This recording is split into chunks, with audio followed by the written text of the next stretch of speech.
Today we're going to look at doing a wall hanging with branches, and this is a wall hanging that's got no backing on it, so we have to be fairly careful about how we are thinking about hanging the wall hanging when it's completed, and also about the impact of it, because it's not going to have anything behind it unless you think about the wall that it's going to go on to enhance the actual design that we do.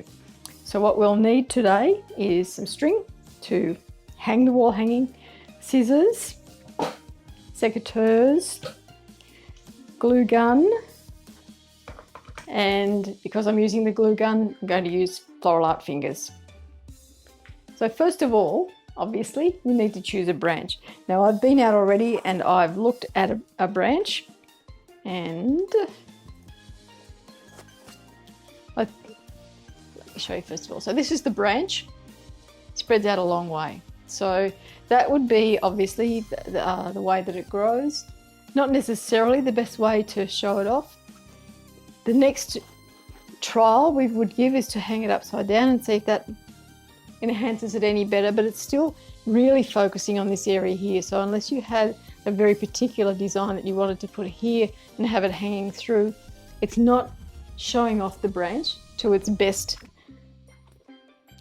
side. So what I've decided to do is to do it sideways, and I'm actually going to suspend it from there. And that gives me a nice flow through the design, so I can match that with the plant material. Gives me an area where I can have a focal point if I want to, or not.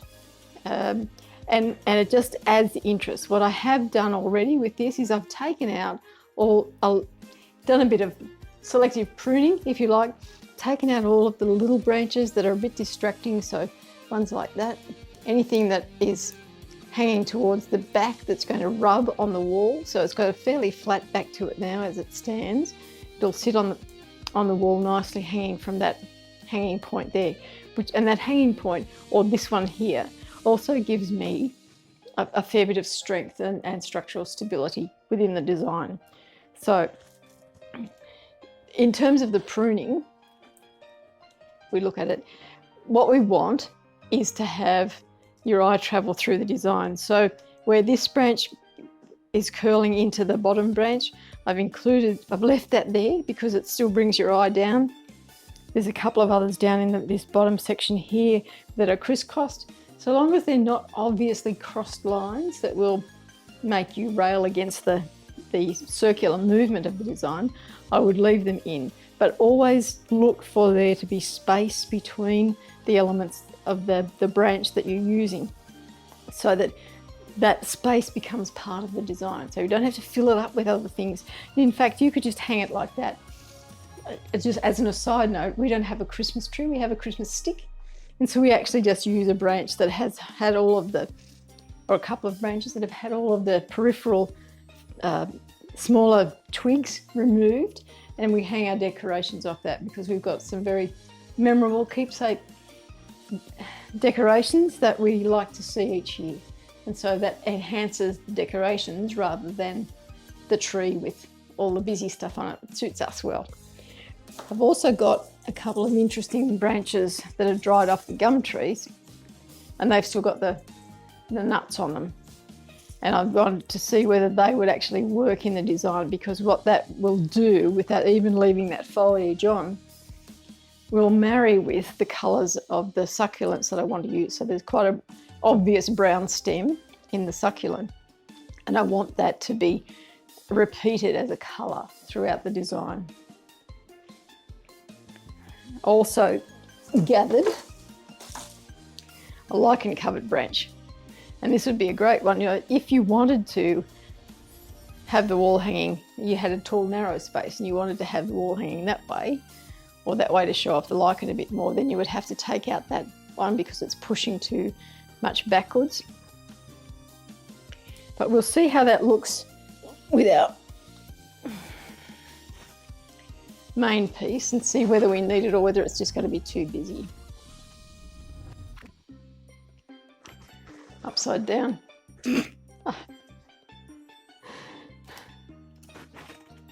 How many of you noticed that? And so what we would do is perhaps bring it in through there and just add a little bit more strength to the line of the design. But I actually don't think it needs it. I think it's too much. And we can't have it round the other way because the angle's wrong for this particular branch. So we won't use that one today. We'll just stick with this. We might just see whether we can use the nuts in it. So a bit of trial and error always before you start putting something together.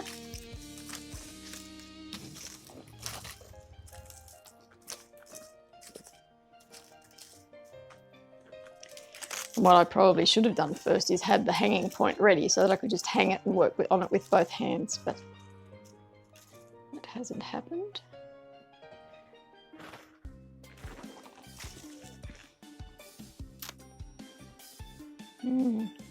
I don't know, I think the leaves are too distracting.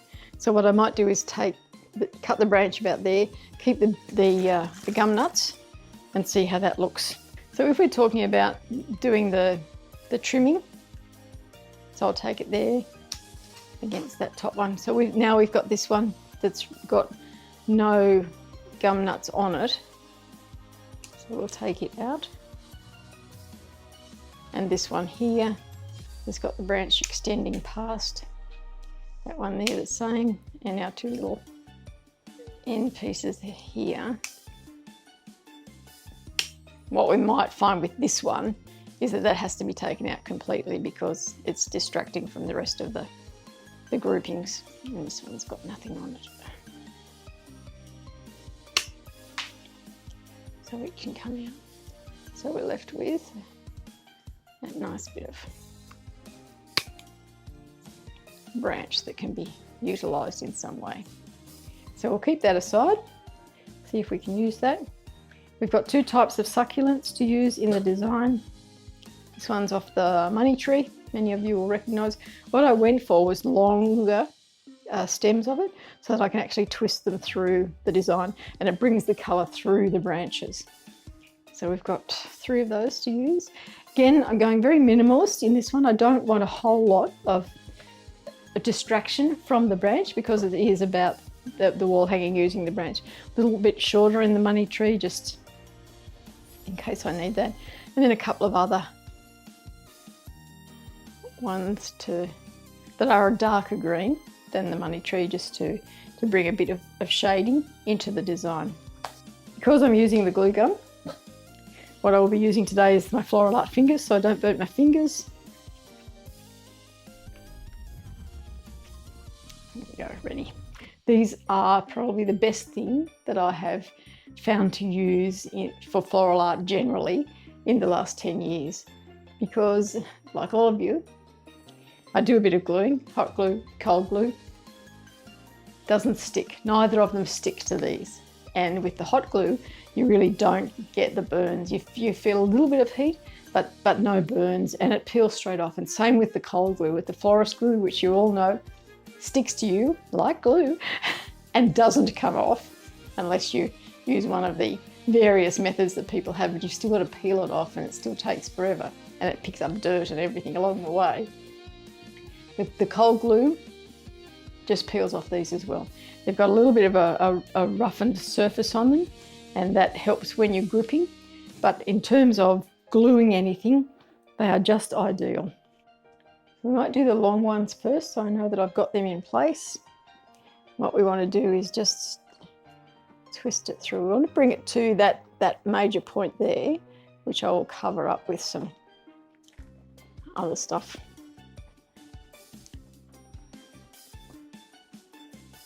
But weave it through your design.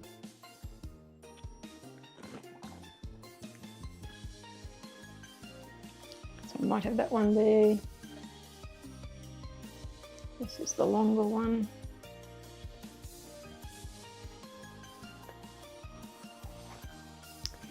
And then what we need to balance that is one that comes over the top here. But we might push it to the back so that it shows the depth in the design.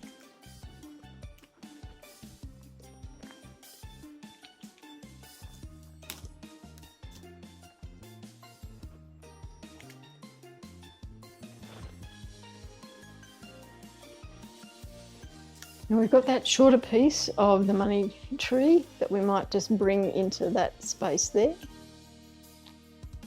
That repeats those placements, brings it up here. We haven't got anything out in here, and I'm not too concerned about that because we've got those smaller succulents. We can probably put little pieces along, and maybe, no, I probably won't put anything more down the bottom here. But let's put those placements in first, and then we'll look at the little placements across the side. So what I'm doing is just making sure that the placement is where I want it to be. We wanted it further at the back.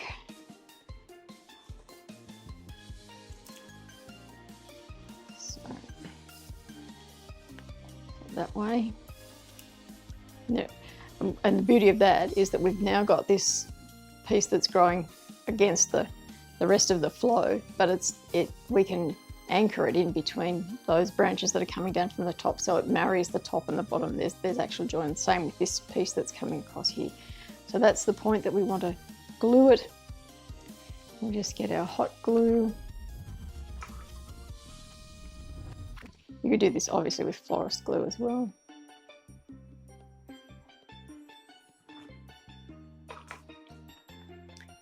And with the beauty of the Floral Art fingers, press it until it's bonded. You're not going to burn your fingers, and the glue's not going to stick to your fingers.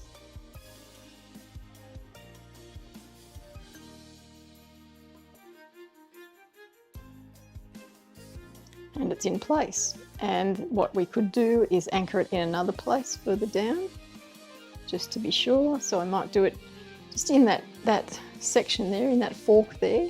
Just holds it nicely in that, at the back of the design where we want it. And then we could just actually thread it through those to anchor it again. I could glue it there again and have the 3 anchor points, which is what we recommend for most designs. But let's just glue it into that fork first of all. See, so that's done. Nothing on my fingers, nothing up my sleeve.